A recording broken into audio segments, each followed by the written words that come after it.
more than 2 million people have been screened in communities across the country, and of these, over 15,000 have been referred for proper testing. Alongside this unprecedented public health effort are the measures we are taking to protect livelihoods, to stave off hunger and destitution, and to set our economy on a path of recovery. This evening, I wish to address you on our economic and social response to this global health emergency. The pandemic requires an economic response that is equal to the scale of the disruption it is causing. Our economic response can be divided into 3 phases.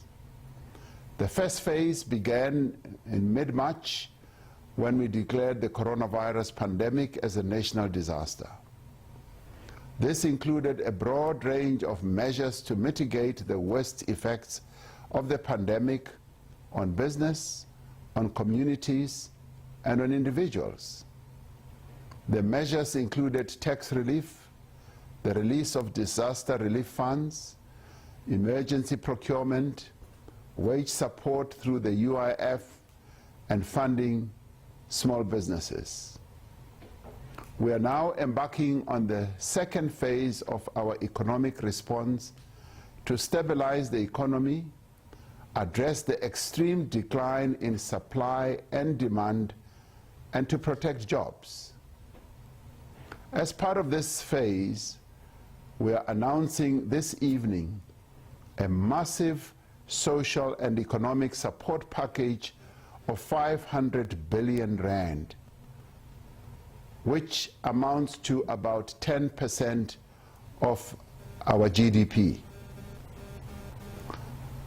The third phase is the economic strategy we will implement to drive the recovery of our economy as the country emerges from this pandemic. And central to the economic recovery strategy will be the measures we will embark upon to stimulate demand and supply through interventions such as substantial infrastructure build program, the speedy implementation of economic reforms, the transformation of our economy, and embarking on all other steps that will ignite inclusive growth in our economy. We will outline this in the days to come. Over the past few days, we have been in consultation with various stakeholders. We've met with business, labor, and community constituency in Nedlek. We've met with our premiers, MECs, and metro mayors, and with the members of the Presidential Economic Advisory Council. Following these meetings, Cabinet considered various proposals and finalized the social relief and economic support package that stands at the center of the second phase of our economic response. This involves, firstly, an extraordinary health budget to respond to the coronavirus pandemic. Secondly, the relief of hunger and social distress. Thirdly, support for companies and workers. And fourthly, the phased reopening of the economy. The impact of the coronavirus requires an extraordinary coronavirus budget of around 500 billion rand to direct resources towards fighting the pandemic. This will include the reprioritization of around 130 billion rand within our current budget. The rest of the funds will be raised from both local sources, such as the Unemployment Insurance Fund, and from global partners and international finance institutions. To date, the World Bank, the International Monetary Fund, the BRICS Bank, the New Development Bank that is, and the African Development Bank have been approached and are working with the National Treasury on various funding transactions. Some of these institutions have created financing packages that are aimed at assisting countries that are having to address the coronavirus crisis like us. This funding will be used in the first instance to fund the health response to coronavirus. An amount of 20 billion will be directed towards addressing our efforts to this pandemic. If we are to successfully manage the anticipated surge in cases and ensure that everyone who needs treatment receives it, we must provide for additional expenditure on personal protective equipment for health workers, community screening, an increase in testing capacity, additional beds in field hospitals, ventilators, medicine, and staffing. The nationwide lockdown has had a negative impact on the revenue of municipalities at a time when the demands on them are increasing. Additional funding of 20 billion rand will therefore be made available to municipalities for the provision of emergency water supply, increased sanitation for public transport as well, and other facilities. But they'll also be able to provide food and shelter for the homeless. Details will be announced in the adjustment budget tabled by the Minister of Finance. Another significant area that requires massive additional expenditure is the relief of hunger and social distress in our communities across the country. While we have put in place measures to protect the wages of workers in the formal economy and have extended support to small, medium, and micro-sized businesses, millions of South Africans in the informal economy and those without employment are struggling to survive. Poverty and food insecurity have deepened dramatically in the course of just a few weeks. To reach the most vulnerable families in our country, we have decided on a temporary 6-month coronavirus grant. We will direct 50 billion rand towards relieving the plight of those who are most desperately affected by the coronavirus. This means that child support grant beneficiaries will receive an extra 300 rand in May, and from June to October, they will receive an additional 500 rand each month. All other grant beneficiaries will receive an extra 250 rand per month for the next 6 months. In addition, a special COVID-19 social relief of distress grant of an amount of 350 rand a month for the next 6 months will be paid to individuals who are currently unemployed and who do not receive any other form of social grant or UIF payment. The Department of Social Development will issue the requirements needed to access and the application for this funding. We recognize that food distribution capacity of the government is not adequate to meet the huge need that has arisen since the start of the epidemic. The South African Social Security Agency, SASSA, will within days implement a technology-based solution to roll out food assistance at scale through vouchers and cash transfers to ensure that help does reach those who need it faster and more efficiently. In addition, To fill the immediate need, the Department of Social Development has partnered with the Solidarity Fund, NGOs in our country, and community-based organizations to distribute 250,000 food parcels across the country over the next 2 weeks. We are deeply disturbed by reports of unscrupulous people who are abusing the distribution of food and other assistance for corrupt ends. We will not hesitate to ensure that those involved in such activities face the full might of the law. While there are several interventions that already exist within government to deal with the extremely high unemployment, such as the expanded Public Works Program and the Community Works Program, these are not enough. The coronavirus will lead to many people losing their jobs. An additional 100 billion rand will be set aside for protection of jobs and also to create jobs. Since the declaration of a state of national disaster over a month ago, government has put in place a range of measures to support workers' wages and assist companies in distress.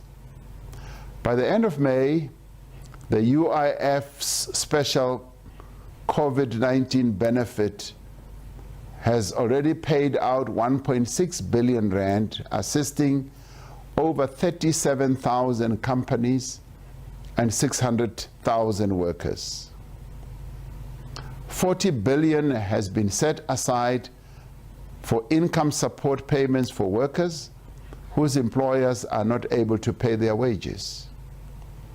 We continue to provide assistance in the form of loans, grants, and debt restructuring to SMEs, to spaza shop owners, and other informal businesses. The value of this assistance to date is over 100 million rand. An additional amount of 2 billion rand will be made available to assist SMEs and spaza shop owners and other small businesses. The IDC facility to support companies to procure or to manufacture personal protective equipment has been utilized in the past few weeks with finance of 162 million rand approved to date.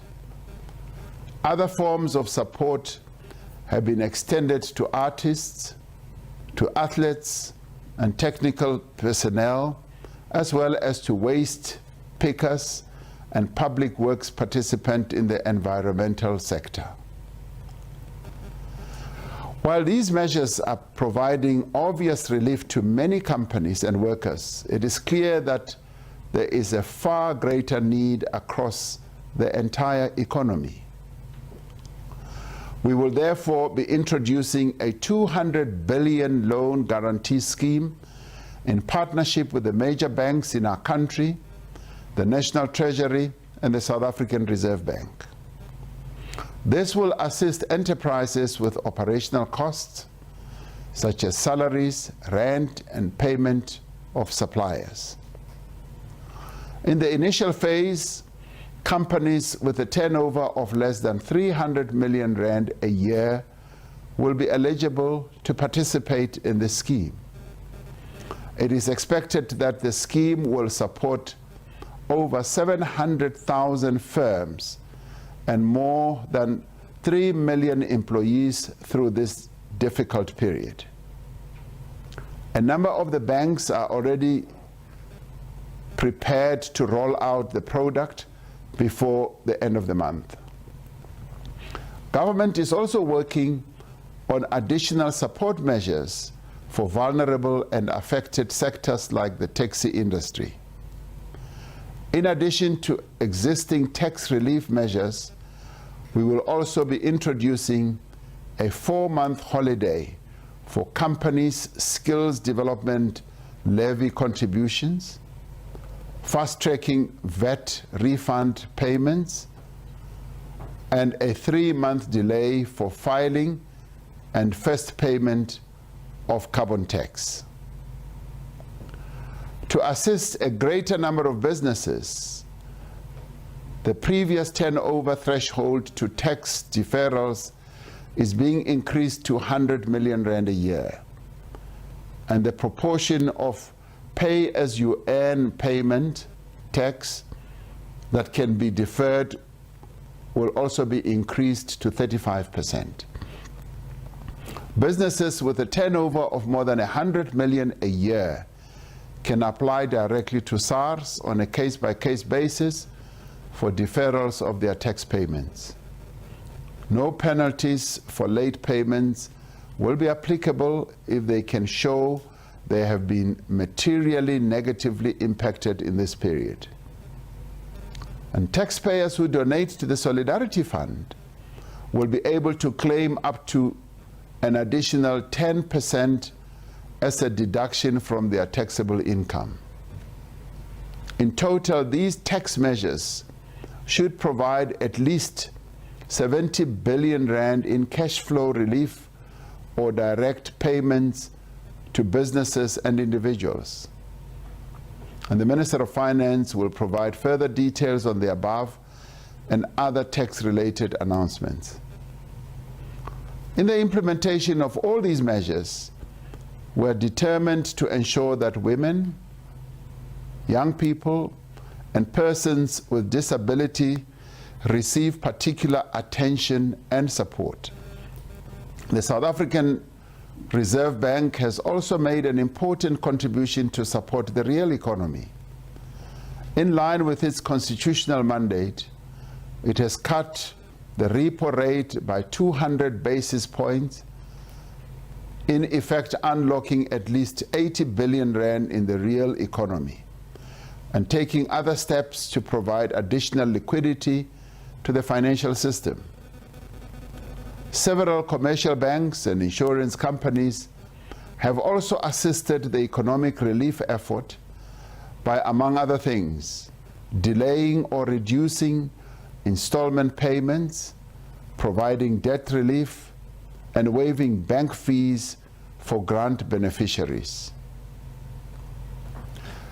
The fourth area on which Cabinet has resolved is the phased reopening of the economy.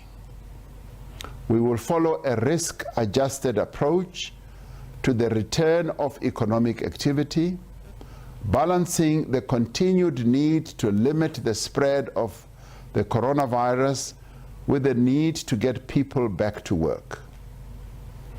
As I have said previously, if we end the lockdown too soon or too abruptly, we risk a massive and uncontrollable resurgence of the disease. We will therefore follow a phased approach guided by the best available scientific evidence to gradually lift the restriction on economic activity. As we do so, we remain firm in our resolve to contain the transmission of the virus. We will therefore need to act with agility and flexibility in the weeks and months ahead and respond to the situation as it develops. On Thursday, I will address the nation on the measures that will be taken beyond the nationwide lockdown to reopen the economy. This crisis will not last forever, and the day will come when these measures are no longer needed.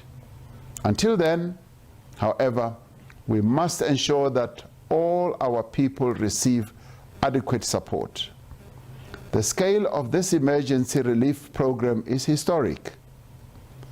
It demonstrates that we will not spare any effort or any expense in our determination to support our people and protect them from harm. We will and we must do whatever it takes to recover from this human, social, and economic crisis. Our country and the world we live in will never be the same again. We are resolved not to merely return our economy to where it was before the coronavirus, but to forge a new economy in a new global reality. Our economic strategy going forward will require a new social compact amongst all role players: business, labor, community, and government, to restructure the economy and to achieve inclusive growth. Building on the cooperation that is being forged amongst all social partners during this crisis, we will accelerate the structural reforms required to reduce the cost of doing business, to promote localization and reindustrialization of our economy, to overhaul state-owned enterprises, and to strengthen the informal sector. We will forge a compact for radical economic transformation that ensures that advances on the economic position of women, youth, and persons with disabilities, and that makes our cities, our towns, our villages, and our rural areas vibrant centers of economic activity. Our new economy must be founded on fairness, empowerment, justice, and equality. It must use every resource, every capability, and every innovation we have in the service of the people of this country. Our new economy must open up new horizons and offer new opportunities to all South Africans. Over the past month, South Africans have opened their hearts to each other. Even at this moment, when such great sacrifice is demanded of us, we look to a better future with optimism. Even as we find ourselves at a moment of great peril and danger, even as great sacrifices are demanded, even as we dare not allow our vigilance to waver, we look ahead to a better future. I have faith in the strength and the resilience of ordinary South Africans who have proven time and time again throughout our history that they can rise to any challenge that is presented to our country. We shall recover, we shall overcome, and we shall prosper. May God bless South Africa.